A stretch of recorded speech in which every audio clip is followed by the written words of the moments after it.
pharmacist and the pharmacy activities get integrated into the institution. Next, please. Further, it's a minor thing, but then it's a part of the document, so I prefer to put it here. So temperature and the relative humidity of room used for maintaining stock and sale distribution has to be within the prescribed range. So which is most of the time is given in the back of the product. All medicine required to be maintained and in specific low temperature should be stored in the refrigerator. Narcotic drugs need to be securely stored in a locker, and expired medicine need to be disposed routinely following appropriate technique, which is in the hospital guidelines for the disposal of the hospital waste. So going further in the directives, pharmacy has to maintain a separate list of medicines required for emergencies, another list for medicines and the equipment for cardiac hospital. Likewise, there has to be a separate list for every specialist hospital. Third-party operating pharmacies in a hospital should comply with all policy and should operate under Drug and Therapeutic Committee of the hospital and the health institution. So this guideline has particularly come when the hospital facility started renting out their facility in a very enormous sort of rental. So that has sort of promoted corruption because of the high charging by the institution. So the entrepreneur, they tend to generate they recoup whatever they have been investing at the rental. So if it is happening, then there has to be some sort of they have to fulfill some sort of conditions, and there has to have a 3 years agreement, which is the contract can be obtained only through the open bidding for the space. So that way they want to curb the malpractices. And with respect to the community pharmacy now, the ministry guideline, it doesn't speak about the community pharmacy. So there is another guidance from the Drug Regulatory Authority with respect to the GPP. So it's a very recent one. So the GPP itself is not a very old concept in Nepal. So we started, so in the morning somebody said, C and D, so we are also good in C and D. So a lot of things we have also borrowed from the existing documents like FIB documents, like WHO documents, and also from the Indian document. So based on this, the Drug Regulatory Authority has prescribed few things for the community pharmacy with respect to GPP. So community pharmacy should have a quality policy and a commitment of the owner to service standard as per the quality manual. The staff of the community pharmacy should be trained on quality manual. Community pharmacy should be audited as per the quality manual. Service manual is the basis for the service of the community pharmacy. Service manual implemented as per the total quality manual. Legally recognized manpower for community pharmacies are pharmacists, pharmacy assistant, and all three can be there. Since the last category and last two categories are dominating, so pharmacists are hardly in the scene. But then in the future, with the increasing number of the production, I think they will take over and gradually replace the latter two categories. And also, the National Drug Policy, as a part of the Ministry of Health and Population Policy, also highlight few things with respect to pharmacy practice. That means procurement, distribution, storage, and dispensing will be carried out by qualified pharmacy personnel. So two categories of the manpower have been recognized: pharmacists and pharmacy assistant. The policy says that this is the policy here. So this has a provision. This is a government decision.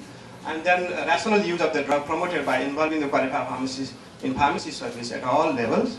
And then refreshers courses on modern concept of GPP will be conducted in concept of the public-private collaboration. So because those 16,000 people who are running the show in the community pharmacy, so they are all private sector. So if GPP has to happen, then it has to be a partnership. And we have a couple of experiences doing some interaction, doing some awareness program, and the impact was quite encouraging. People, they appreciated it rather, because they are the people with a very low level of education and but long experiences. But then since they were put in a forum, and the pharmacists and other policy making level personnel, they started giving what GPP is all about. So they feel a bit elated, and I think the response was quite good. So it's only because of the resource constraint that we have not been able to multiply those exercises. GPP will be developed and conducted for the quality use of medicine. Surveillance system of the Nepal Pharmacy Council will be strengthened to ensure the production of the quality human resources for pharmaceutical sector.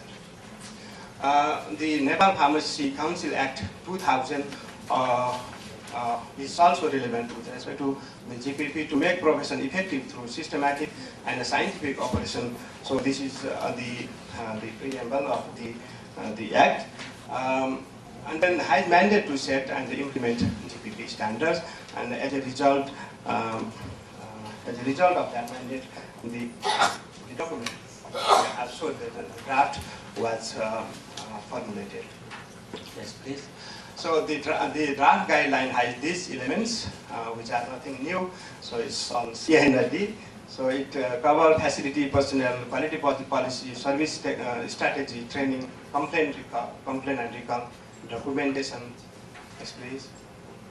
Procurement and inventory management, storage, prescription handling, patient information, patient counseling, medication record and patient follow-up, self-care, health promotion, enhancement and development of professional roles, and pharmacovigilance and audit. So these are the elements of the guidelines.